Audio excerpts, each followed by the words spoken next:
Republic Bangla দায়িত্বশীল সংবাদ মাধ্যম হিসেবে বলছে রাজ্যের মুখ্যমন্ত্রী মমতা বন্দ্যোপাধ্যায়, পুলিশ মন্ত্রী মমতা বন্দ্যোপাধ্যায় এদেরকে তদন্ত করুন না, শুনুন না।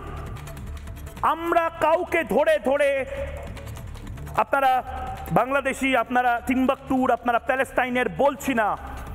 সাংবাদিকতাটা অন্তত মিনমিনেদের থেকে রিপাবলিক বাংলা শিখবে না। চ্যালেঞ্জ করে বলছি, এই বাইট আবার শোনাবো। একজন চ্যালেঞ্জ করে, এই যারা যারা ভদ্রমহিলা ভদ্রলোক যারা যারা বাইট দিয়েছেন বাংলাদেশি নিজেদেরকে বলছেন, অভিষেক বন্দ্যোপাধ্যায়, মমতা বন্দ্যোপাধ্যায় প্রেস কনফারেন্স করে আপনারা বলুন যে এরা ভারতীয়, এরা ভুল বলেছিল, আমরাও ক্ষমা চেয়ে নেব। শুনুন।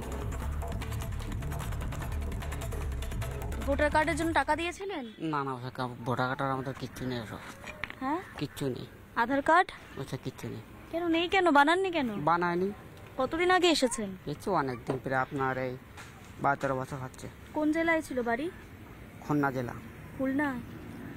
এখন তো এসআইআর হচ্ছে। হ্যাঁ, এখানে চলে যাবো। এরকম কতদিন পর চলে যাবেন? এক 2 মাসের তো কাজ করে চলে যাবো। আপনারা কবে এসেছেন? বহুদিন আগে না রিসেন্ট? না, বেশি দিন হয়নি। তাও কতদিন হলো? না, অনেক দিন হয়ে গেছে। আমি ছোটবেলায় এবারে এসেছি। তাও মোটামুটি 10, 12, 13। ওই 12-13 বছর হয়ে গেছে। পড়াশোনা? না, পড়াশোনা না, বিয়ে হয়ে গেছে। মানে পড়াশোনা কি এখানে করেছো না বাংলাদেশে না, করেছো? এখানে করেছিলাম। এখানে করেছেন? কোন স্কুলে করেছিলেন? সে ঘনি মোল্লাপাড়ার দিকে। সেটা কোথায়? সে ওই দিকে। কত দূর? মানে এখানে না, তাও এবার সেই ইকো পার্কের দিকে। ইকো পার্কের দিকে? মানে ভর্তি কি করে হয়েছিলেন? কোনো ডকুমেন্টস ছিল না। বাড়ি কোথায় ছিল বাংলাদেশে? বাংলাদেশে বাড়ি আমি ঠিক জানি না, আমি তো ছোটবেলায় এইবার এসেছি।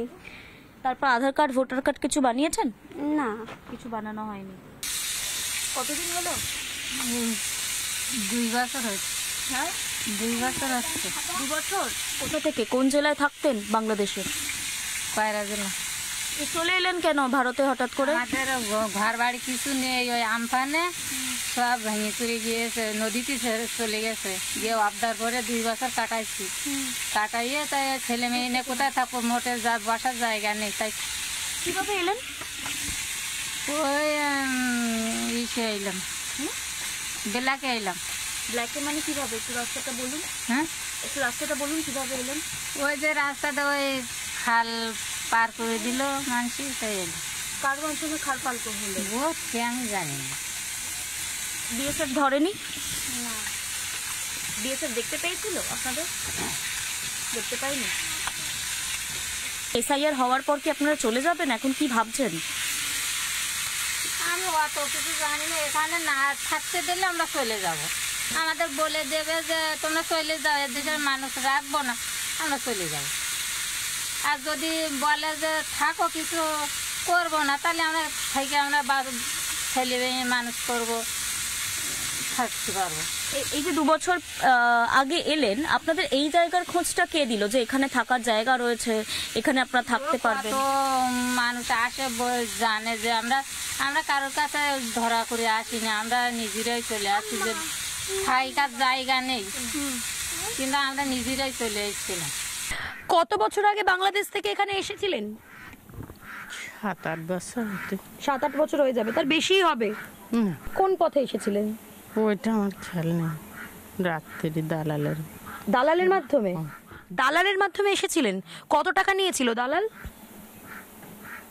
বলিস না, কত বলেছিল? 2-3 হাজার করে নিল। কোন জেলায় আপনার বসবাস ছিল? বাংলাদেশের কোন জেলায় আপনি বসবাস করতেন? সাতক্ষীরা জেলা। সাতক্ষীরা? প্রবলেমটা হচ্ছে তৃণমূল কংগ্রেসের নেতারা আসলে বাঁচানোর চেষ্টা করছেন বাংলাদেশিদেরকে। যদি তৃণমূল কংগ্রেসের নেতারা বলতেন যে হ্যাঁ, আমরা ভারতীয় মুসলমানদেরকে নিজেদের কোর ভোটার মনে করি এবং ভারতীয় মুসলমানদেরকে বাঁচানোর জন্য এই মুহূর্তে আমরা জান প্রাণ দিয়ে লড়ব, কারোর কিছু বলার ছিল না। কিন্তু সবচেয়ে বেশি সাফার করছে, সবচেয়ে বেশি কষ্টে এবং খারাপ অবস্থায় আছে বাঙালি মুসলমান সমাজ। এটা ময়ূক রঞ্জন ঘোষ বলছে না, এটা সিদ্দিকুল্লাহ চৌধুরী বলেছে, এটা হুমায়ুন কবির বলেছে, এটা নওশাদ সিদ্দিকী বলছে। নওশাদ সিদ্দিকী তো একবারও বলছে না এসআইআর এর বিরোধিতা করব, আমাদের সবাইকে বের করে দেবে। নওশাদ সিদ্দিকী রাত 12টা 1টা অবধি এসআইআর এর ফর্ম ফিল আপে সাহায্য করছেন। হুমায়ুন কবির বলছেন আমরা দেখে নিয়েছি মমতা বন্দ্যোপাধ্যায় ঠিক কি করেছেন মুর্শিদাবাদের মুসলিমদের জন্য। আমি প্রশ্ন করেছিলাম হুমায়ুন কবিরকে, কাগজ দেখাবেন? আমাকে পাল্টা বলছে হুমায়ুন কবির, কেন দেখাবো না? সত্যিই তো।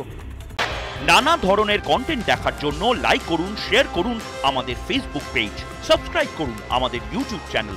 পাশাপাশি অন্যান্য ব্রেকিং নিউজের জন্য অবশ্যই চোখ রাখুন রিপাবলিক বাংলায়।